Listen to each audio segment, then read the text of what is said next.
Yo soy Diego Casali. De profesión universitaria yo me gradué de ingeniero mecánico. Actualmente me dedico a algo que no tiene nada que ver con mi profesión universitaria o con mis estudios universitarios, que es la agricultura regenerativa y el teatro de improvisación. Me dedico a la educación en sistemas regenerativos y al trabajo en la tierra. Los sistemas regenerativos se basan en una técnica que se llama agroforestería sucesional sintrópica. Lo que promueven es el cultivo de bosques de abundancia o selvas de abundancia, dependiendo del clima, para una producción de alimentos continua durante el año, diversa, que al mismo tiempo no solo está produciendo alimentos, sino está diseñada para que la capa del suelo fértil se regenere y vaya aumentando con el tiempo. Con esto cuidando el suelo como el recurso primario, el agua, el aire y a los seres humanos, ¿no? La agricultura de este tipo se llama agricultura sucesional sintrópica, porque lo que se utiliza es la sucesión natural de la naturaleza, de un bosque nativo, en la cual todo crece a diferentes ritmos y en un bosque siempre hay vegetación, ¿verdad? Aunque no haya siempre la misma vegetación, siempre hay abundancia en un bosque. Entonces se planea o se diseñan sistemas que cumplen una sucesión, es decir, que después de algo que da en un mes o en 3 meses, luego uno tiene una cosecha del siguiente vegetal o del siguiente fruto que da en 6 meses y luego en 1 año y luego en 1 año y medio y luego en 2 años, etcétera, etcétera, etcétera. A eso se refiere la sucesión de los bosques. Y la sintropía, que de ahí viene el nombre sintrópico, es de la colaboración que existe entre todos los seres y del orden que hay en la naturaleza. Para seguir la sintropía o para más bien estimular la sintropía en un sistema, se promueve el cuidado del suelo, la cobertura del suelo para que las plantas se puedan comunicar a través de una red llamada micelio, y que puedan intercambiar nutrientes e información que les sirvan para colaborar entre ellas y no competir. Bueno, queridos amigos de TV Ishimuleu, vamos a empezar el recorrido por el bosque de 8 por 13 metros. Es un bosque debido a la vegetación que existe, no debido al tamaño. Vamos a hacer un recorrido por las líneas de cultivo que hay, explicando la función de todo lo que hay ahí, ¿verdad? Entonces, vamos por acá.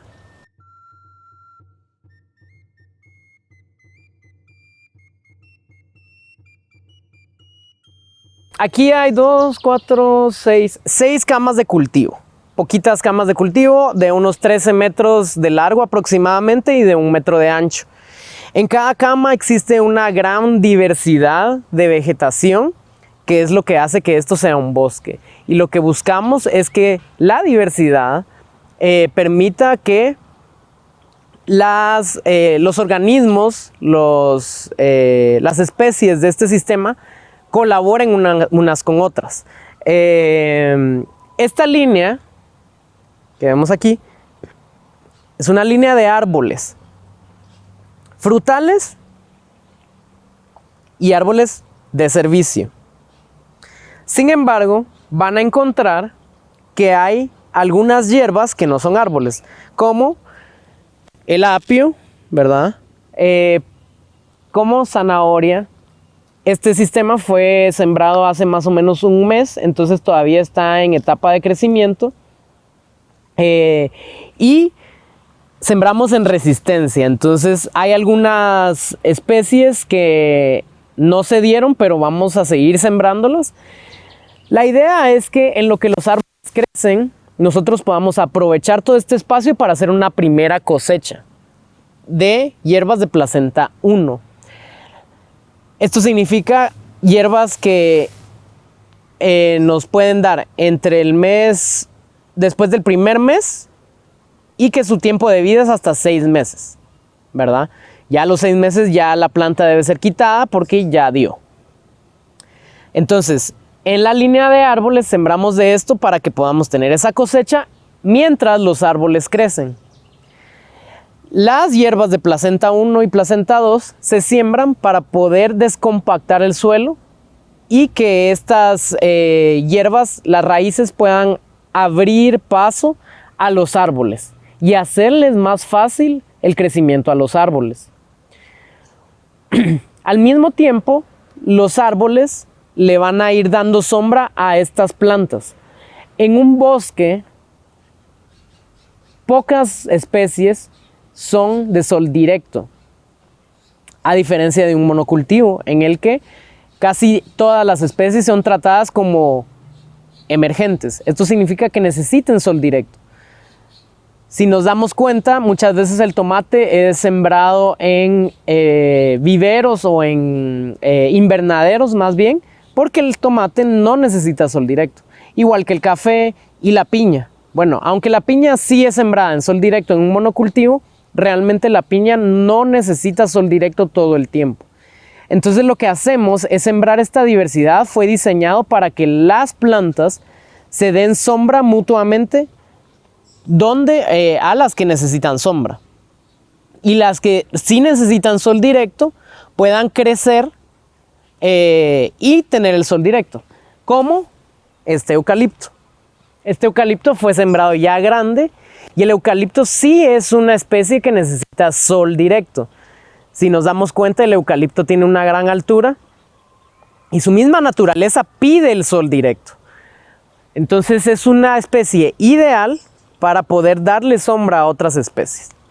Al mismo tiempo, el eucalipto tiene 2 funciones ecológicas. La función medicinal y la función de servicio. Las plantas de servicio en estos sistemas son plantas que fueron sembradas para ser podadas. Es decir, son plantas que crecen rápido y que dan mucho follaje, porque esto hace que la planta pueda conectar con los nutrientes de lo más profundo de la tierra, obtener todo lo que necesita, dígase carbono, nitrógeno, potasio, magnesio, todos los nutrientes, todos los elementos que el sistema necesita. Las plantas grandes o de servicio las obtienen del suelo, las llevan a su follaje y a sus troncos, se podan y alimentan nuestro suelo. Por eso se dan cuenta que todo el suelo está cubierto con materia orgánica. La materia orgánica es lo que va a generar la biomasa. Y la biomasa es la moneda principal de un bosque. Entre más biomasa existe, más abundancia hay. Porque entre más biomasa existe, más fértil es el suelo. Si podemos ver acá,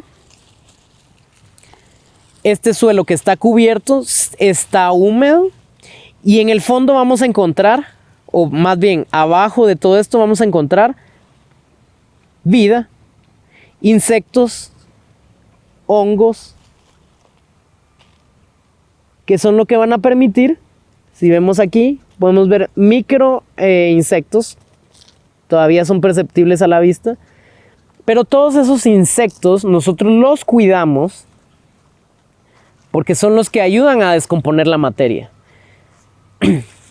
En los bosques no peleamos con los insectos, no existen plagas, porque al haber una biodiversidad, no hay un insecto que vaya a acabar con todas las especies. Las plagas son propias de un monocultivo y son un indicador. Para nosotros los insectos no son un problema, son indicadores. Muchas hormigas significa falta de humedad. Muchas moscas significa exceso de humedad y exceso de materia orgánica y de nitrógeno. Un equilibrio es salud del suelo y también de nuestro cuerpo, ¿verdad? Entonces vamos por acá, aquí tenemos ya arúgula creciendo, que es una planta de placenta 1 que empieza a dar a partir del segundo mes de ser sembrada. Si nos damos cuenta, hay algunas que están comidas por los insectos, sí. ¿Por qué? Porque nosotros sembramos para la vida, no solo para comer nosotros, sino para que coman los insectos, las aves, los animales. Y como diría mi maestro en el IMAP, si todos tenemos acceso a los alimentos, a los humanos no nos va a faltar nada. Entonces lo que hacemos es también sembrar y cubrir el suelo para que los insectos se alojen abajo de la materia orgánica y no tengan la necesidad de subir a buscar alimento al follaje. Si el alimento está disponible para los insectos en la capa superficial del suelo, es menos probable que los insectos quieran subir a donde hay luz y menos humedad. Abajo de la capa de materia orgánica hay oscuridad, humedad y alimento. Por lo tanto, estamos alojando ahí a los insectos. Vamos a continuar por acá en nuestra línea de árboles, que es básicamente cumple la función que nosotros estamos, que ya expliqué, que es árboles de servicio y árboles frutales, ¿verdad?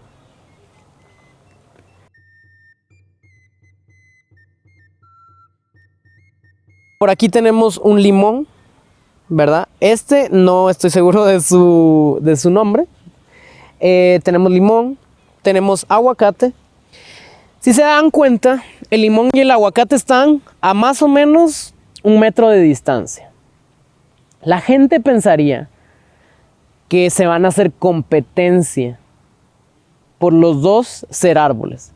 Sin embargo, no es así en un bosque. En un bosque no existe la competencia, existe la colaboración, la sintropía. Un limón, en la agroforestería se le llama que es de estrato medio. ¿Eso qué significa? En la agroforestería tenemos 4 estratos: bajo, medio, alto y emergente. El estrato bajo, por ejemplo, es la sandía, el huicoy, el pepino. Son especies rastreras que no necesitan sol directo, que necesitan muy poquito sol directo y necesitan luz infiltrada a través de otra vegetación. El estrato medio es, por ejemplo, el café y el limón.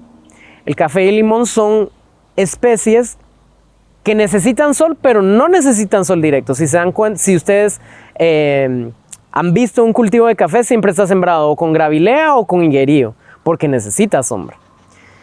Igual que el limón muchas veces es tratado como un estrato emergente pensando que necesita sol directo y no. Un limón empieza a amarillar sus hojas y no es 100% productivo porque necesita sombra. Los limones, todos los cítricos necesitan sombra. El aguacate es un estrato alto. Un estrato alto significa que necesita más sol aún. Teníamos el bajo, medio, alto y emergente. Eso significa que este va a crecer mucho más alto que el limón y al mismo tiempo le va a dar sombra al limón. Si vemos el área transversal de un bosque, vamos a darnos cuenta que hay muchos niveles. En los bosques no solo aprovechamos el nivel del suelo, es decir, la planicie, sino aprovechamos los diferentes pisos, ¿verdad? Si nos damos cuenta, por ejemplo, vemos esa área transversal de naturaleza. Podemos ver que hasta abajo hay unas hierbitas bajas, luego hay unos arbustos medianos, luego hay unos árboles un poco más altos y luego está la jacaranda que cumple ahí un estrato emergente. ¿Sí? Eso es lo que estamos buscando, que hayan distintos niveles y que haya una colaboración. Si se dan cuenta, esta planta que llamada comúnmente es la lengua de suegra, esa no necesita sol directo. De hecho, se utiliza en interiores de casa. Esa está cumpliendo un estrato bajo. Y está ahí muy feliz porque hay otras plantas que le están dando sombra. ¿Sí? Si estuviera solo esa planta, no estaría próspera, porque es una planta que no necesita sol directo. Entonces, eso es lo que está sucediendo aquí con el aguacate y el limón. Cuando este crezca, este le va a dar sombra a este. El aguacate cumple dos funciones: frutal, es decir, alimenticio, y bueno, de hecho es maderable también, aunque no tan maderable, pero muchas veces en la cocina se utiliza la leña del aguacate para cocinar, pero en un sistema agroforestal se utiliza como especie de servicio.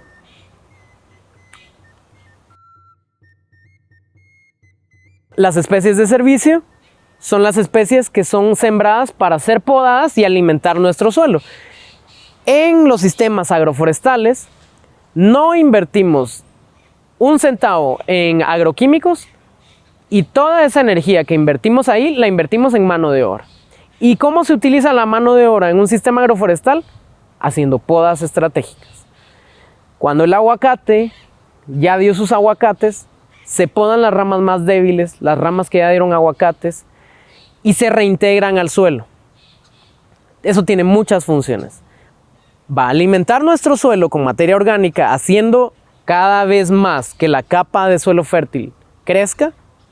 Va a ayudar al aguacate a retoñar, porque ¿quién no ha visto a una planta retoñar después de que la podamos? Y al mismo tiempo va a mandar una señal al micelio, del cual vamos a hablar en un momento porque ya me voy a meter a otro tema ahí. Entonces aquí, si nos damos cuenta, este limón ya estaba aquí, entonces decidimos dejarlo aquí.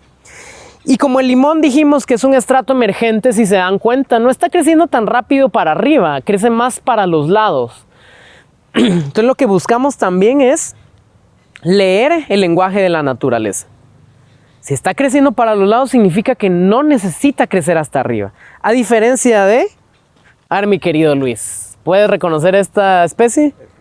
Es una papaya. Excelente. Una papaya, si se dan cuenta, es su estructura física, es delgada, alta y quiere crecer para arriba. De hecho, muchas veces la papaya se corta de la punta para que deje de crecer para arriba. En este caso, mi papaya le va a servir al limón para darle sombra. Por eso la papaya fue sembrada aquí, porque este limón ya estaba aquí. Entonces también nos adaptamos a una especie que ya estaba aquí, que ya estaba dando frutos. La papaya cumple una función emergente.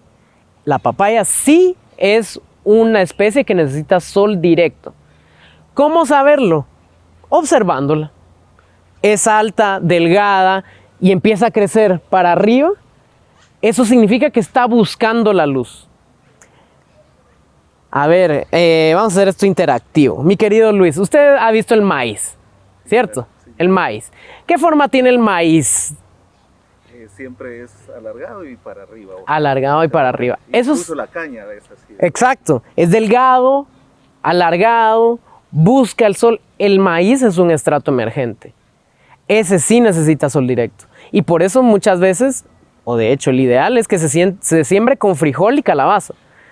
El maíz cumple una función emergente, el frijol es una enredadera que cumple una función de estrato medio y la calabaza estrato bajo. Entonces se están aprovechando todos los niveles del espacio vertical, ¿verdad?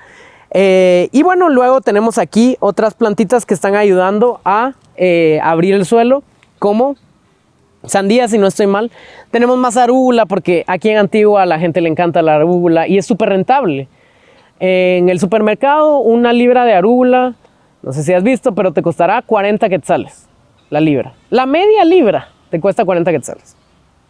En plástico, con sello de orgánico, que significa que utilizaron la menor cantidad de químicos. O sea, ni siquiera te garantizan que no hayan tenido químicos. Para una cadena de alimentos grande, ¿verdad? Para una cadena grande.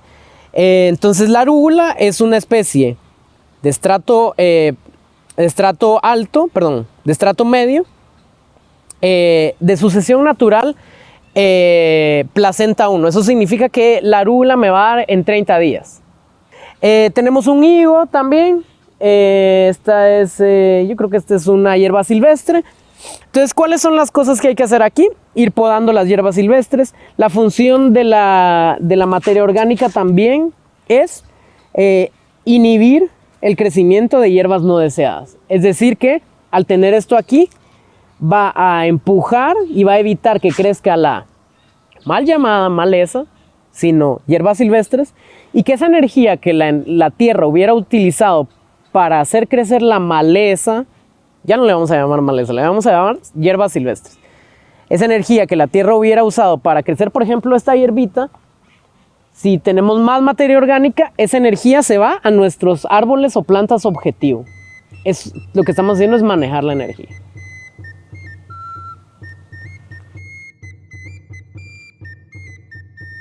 La agroforestería sucesional sintrópica se origina del maestro Ernest Götz.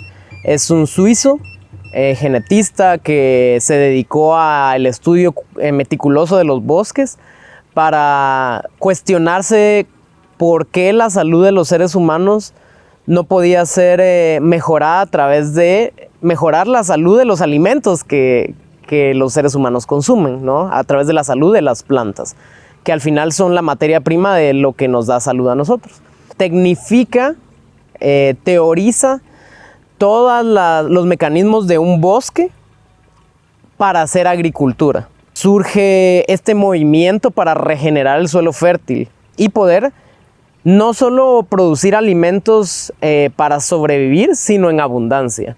Y para regenerar los bosques, que no simplemente sean lugares de contemplación, sino lugares de interacción entre los seres humanos y las plantas. El movimiento viene fuerte de Brasil, en México se está propagando muy fuertemente, y aquí en Guatemala pues hay pocas personas que están haciendo agricultura regenerativa, pero sí existe gente que lo está haciendo. Yo me dedico principalmente a educar a las personas al respecto de esto para que puedan hacer agricultura sin necesidad de mi presencia, ¿verdad? Entonces yo lo que hago es dar cursos de agroforestería sucesional sintrópica.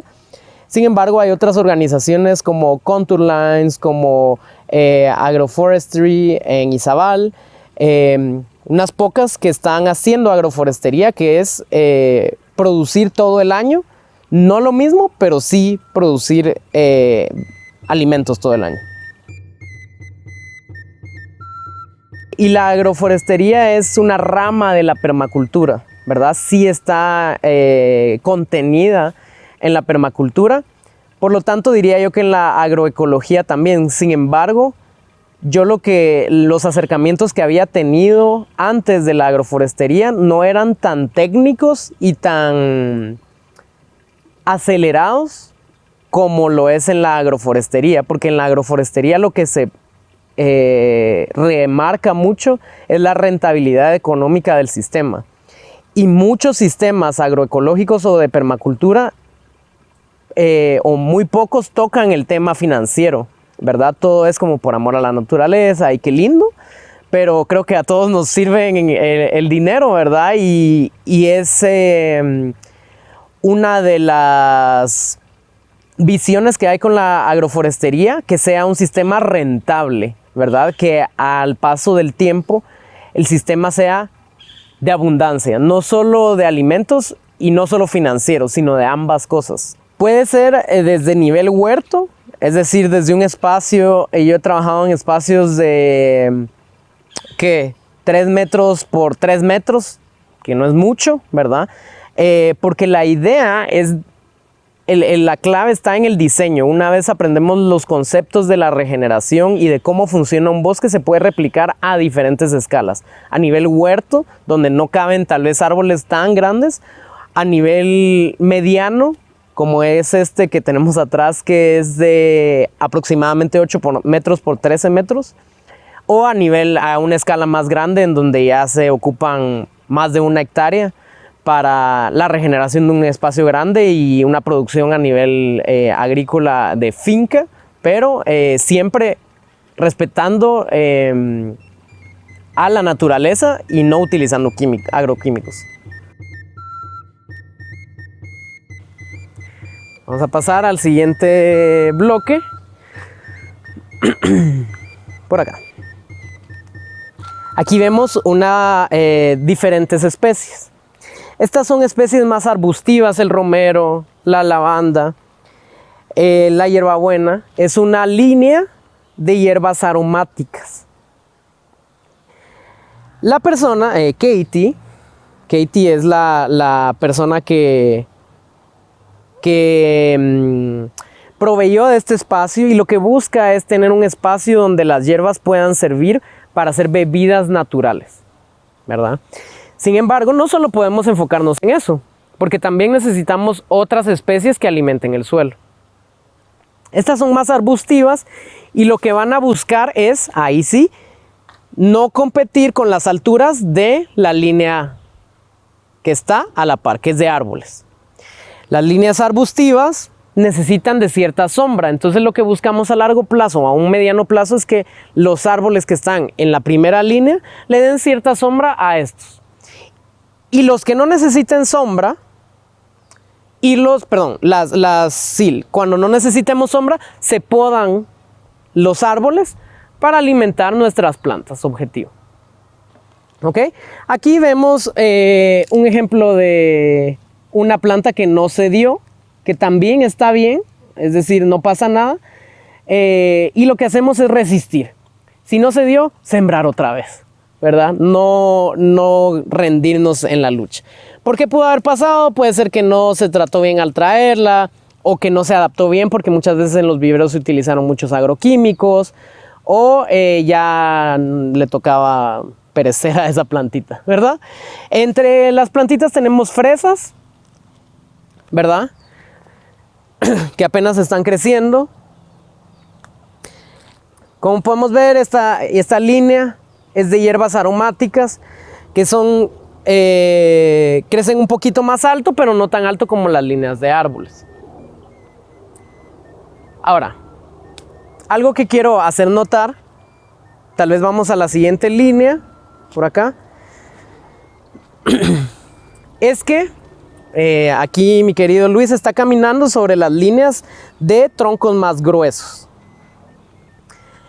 Las líneas de cultivo tienen materia orgánica, tienen también hojas y troncos secos, no tan gruesas. ¿Por qué? Porque lo que queremos es que crezcan las plantitas. En los caminos se diseñan y se cubren con troncos gruesos, primero para evitar el crecimiento de hierbas silvestres. Segundo, para caminar por ahí, porque el agricultor o agricultora tiene un espacio vital en el sistema. Y si no tenemos un espacio para caminar, no podemos hacer agricultura. Sin agricultor no hay agricultura. Ahora, ¿por qué la cobertura de suelo? Como ya mencioné, la cobertura de suelo ayuda a que los insectos puedan alimentarse de ahí. Nosotros como agricultores, al estar pisando estos troncos gruesos, los estamos de alguna forma compactando y desintegrando muy lentamente, porque aquí no nos urge que se desintegre la materia. Aquí sí nos urge un poco más que se desintegre la materia, porque esa es lo que va a dar nuestra biomasa, nuestra materia prima de los bosques. ¿Qué hicimos para promover la descomposición de la materia antes de sembrar? Agregar estiércol. El estiércol lo que hace es que trae microorganismos y bacterias que ayudan a la descomposición más rápida de la materia.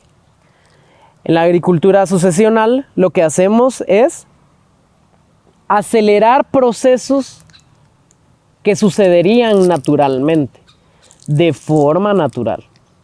¿Qué es lo que hicimos aquí para mineralizar nuestro suelo? Agregar piedra pulverizada, polvo de roca. Ese es un ejemplo de aceleración de una sucesión natural, sin agroquímicos, ¿verdad? Entonces, de la misma forma, lo hicimos con el estiércol. El estiércol lo que hace es traer microorganismos que tal vez no están tan disponibles porque no era un ámbito ideal para los insectos, y se está comiendo la materia orgánica. ¿Qué es lo que al final van a crear esos microorganismos? Popó de microorganismos, que es la tierra fértil, la brosa que nos venden en los viveros, a donde vamos todos cuando nos muramos, ¿verdad? popó de insecto y de lombriz. ¿Qué es lo que va a dar la nueva vida?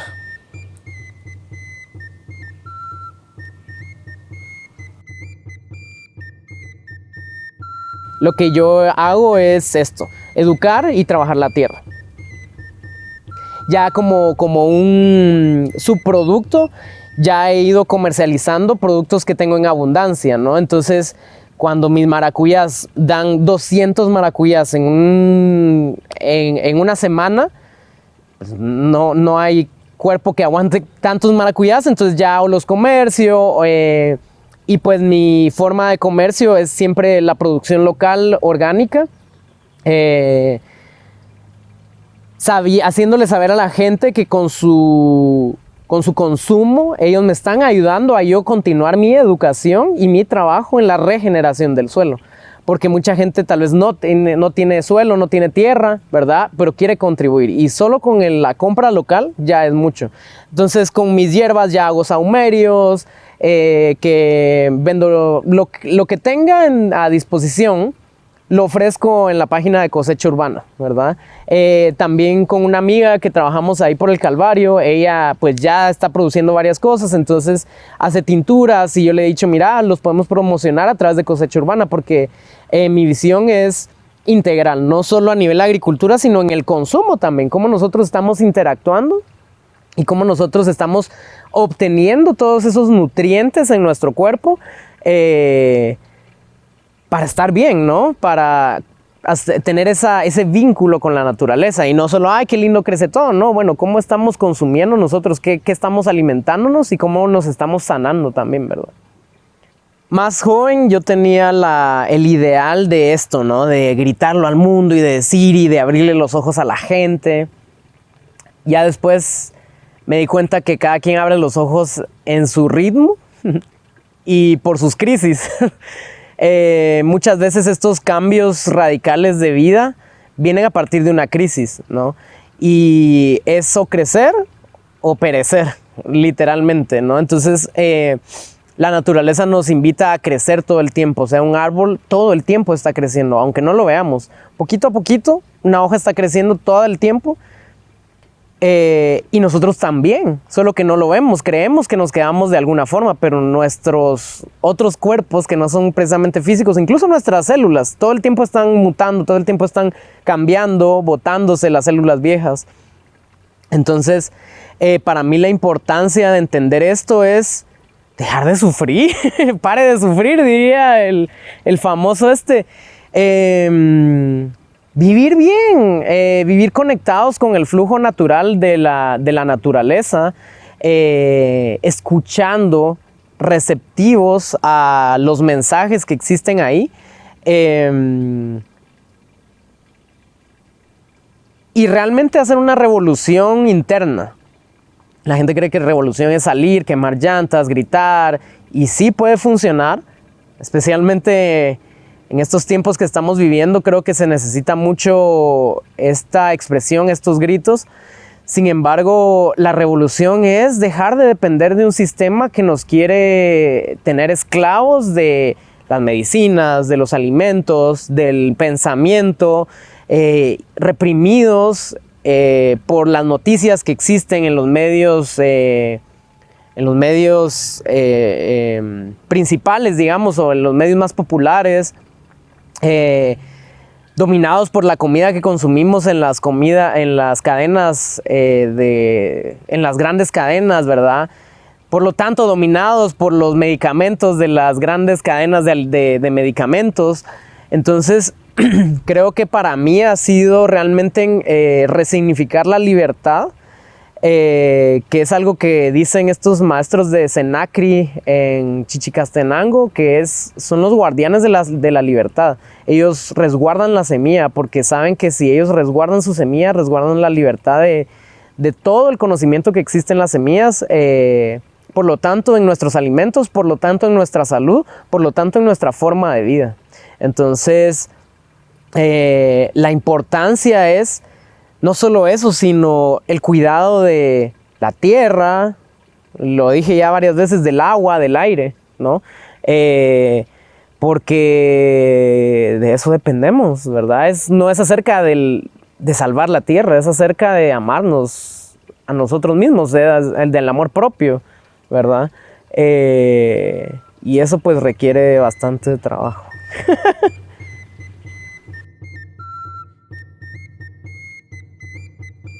Cuando hay un monocultivo ya hecho y ya está en alguna fase de madurez o de crecimiento, lo que se hace es diversificar el cultivo, agregar especies. El pino, por ejemplo, es una especie de estrato alto. Si vemos, de hecho, las piñitas tienen una forma similar al maíz, ¿no? Una forma, sí, como de este tipo de, ¿no? Como de punta. Entonces lo que se hace es agregar vegetación de estrato bajo y medio. Eso va a hacer que se diversifique el cultivo. Al mismo tiempo, el pino pues, es una especie maderable que se utiliza para utilizar la madera o para sacar la madera. Y lo que se recomienda es podar ciertos pinos para ingresar otras especies. O, bueno, dependiendo del caso, ¿no? Si no, la persona encargada no quisiera podar, lo que se hace es agregar especies nativas que crezcan rápido y que sean resilientes y que no necesiten tanta especificidad en cuanto al pH de la tierra. También se cubren los suelos, porque al cubrir los suelos también es una forma de regulación del pH y de que los insectos hagan su trabajo ahí. Al final, lo que buscamos es una intervención principal y luego dejar que la naturaleza haga lo suyo. Aquí no volvemos a arar la tierra. Fue una arada al principio que nos llevó rato, porque sí, de hecho aquí había un plástico porque había un vivero. Quitamos el plástico, aramos la tierra y no se vuelve a arar más. Por lo menos no en todas las camas, no en todas las líneas de cultivo.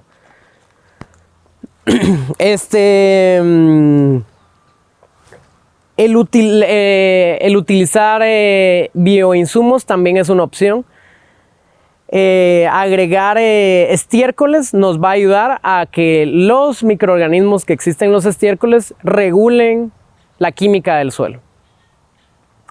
Y existen otros bioinsumos que son ya preparados como fermentos, como con cáscara de café, con arroz, con panela, que nos pueden ayudar a nutrir el suelo si quisiéramos hacer agricultura en un bosque de pino, ¿verdad?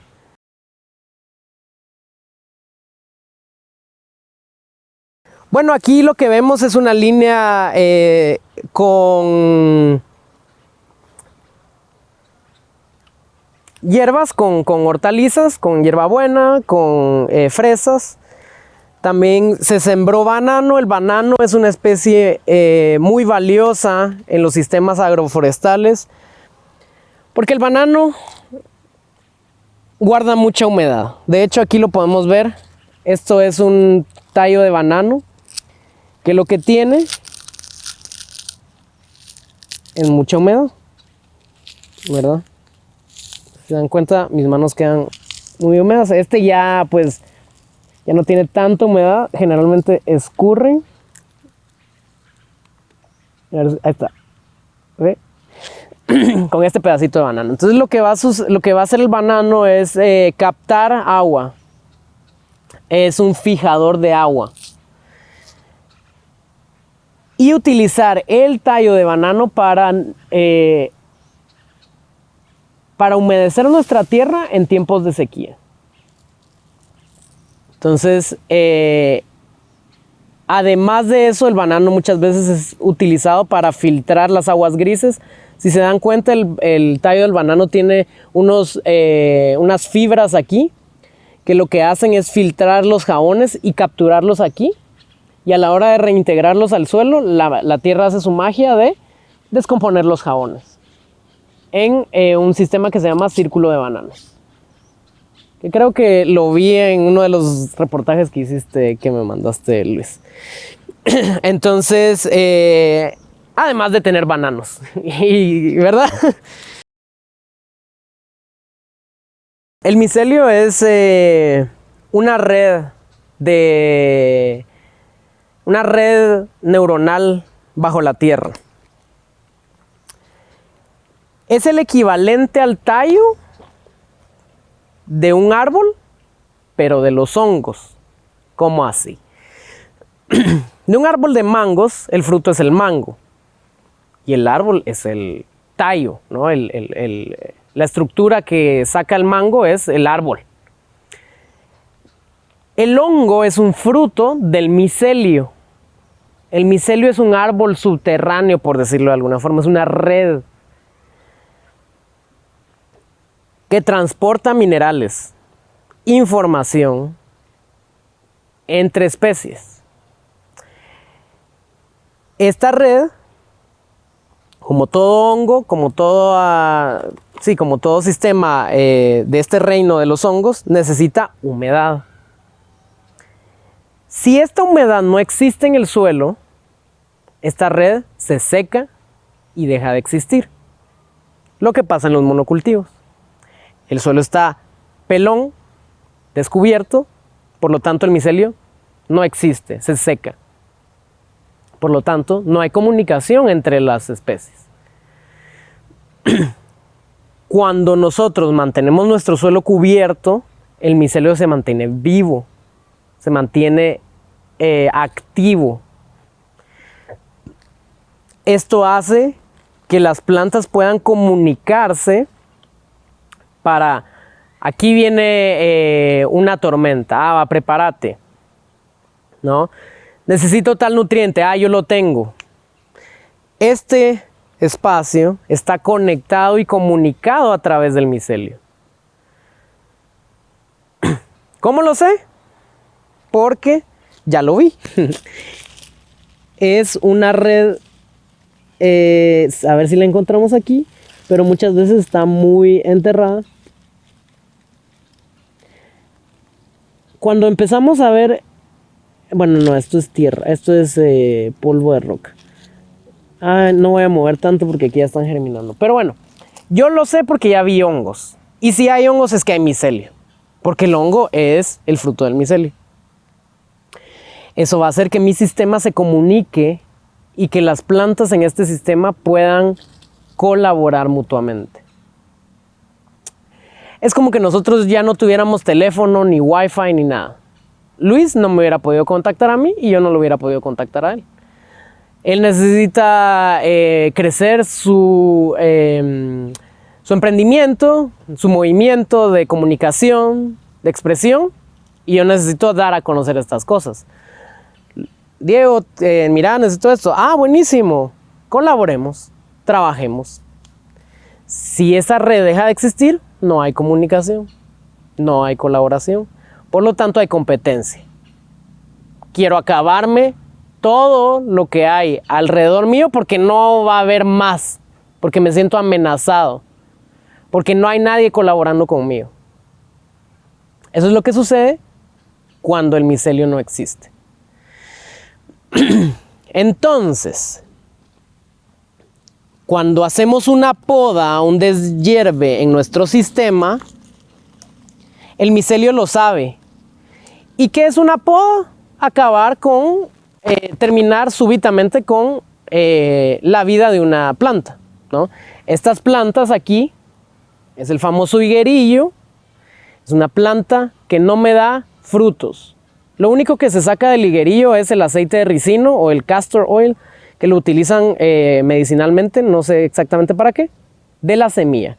En este sistema, esto está aquí como árbol de servicio, como una planta de servicio. Y para que dé sombra, porque también hay unos tomates por aquí creciendo, que lo que va a hacer esto es darle sombra al tomate y darle un tutor, para que el tomate pueda treparse sobre este higuerillo. En vez de hacer un invernadero plástico, ¿verdad? Además, estas plantas están disponibles para que los insectos se las coman porque no me interesa su fruto. Y están disponibles para las podas.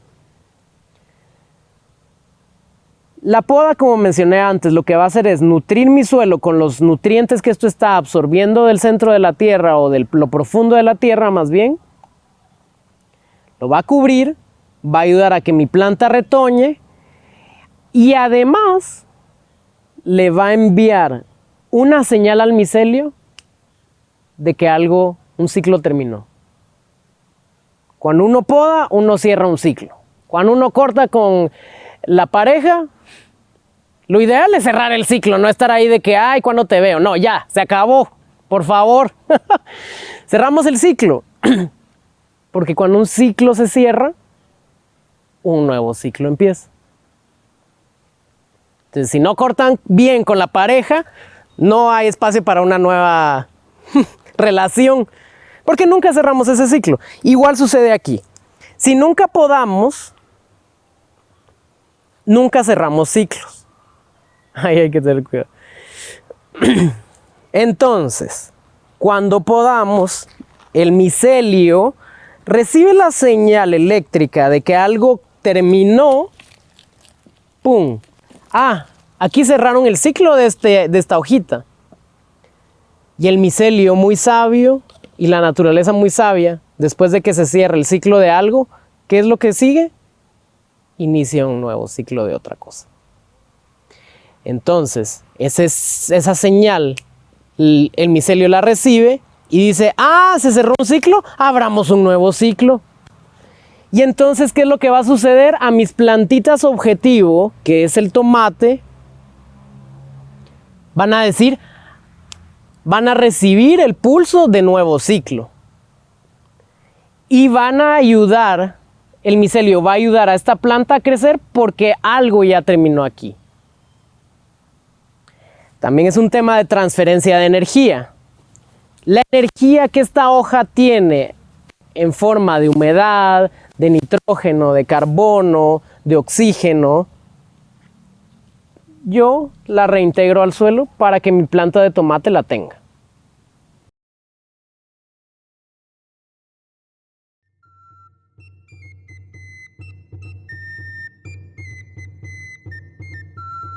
Que se conecten con el espacio, que no boten nada, que esto no es basura, la basura es el plástico, pero todo esto la gente le llama basura y realmente es materia prima de un bosque. Entonces, mi trabajo es educar a las personas. Yo les doy el curso completo de agroforestería sucesional sintrópica y les doy toda la información que yo tengo y trabajo la tierra con las personas, porque trabajar la tierra es una cosa cansada, ¿verdad? O sea, sí es energía, mover la tierra, agarrar herramientas, abrir agujeros, acarrear estiércol, etcétera, etcétera. Pero en este tipo de agricultura, como ya todo lo tenemos aquí, lo que vamos a hacer es solo ir podando. Ramitas que ya cumplieron un ciclo, cerramos el ciclo, agradecemos, las reintegramos al suelo, regeneran mi suelo y constantemente estamos aumentando la capa de suelo fértil. Entonces, que me llamen o que estudien, que empiecen con algo experimental si no tienen las formas de recibir el curso. Pero la idea de mi propósito es no dar un pez, sino enseñar a pescar, ¿verdad? Así como yo lo he buscado para mí también. No desde la arrogancia de que yo lo sé todo, porque yo sigo en constante educación. Estoy por ir a un trabajo en México acerca de agricultura en el desierto. Entonces yo me estoy constantemente educando para entender más y enseñar más y colaborar.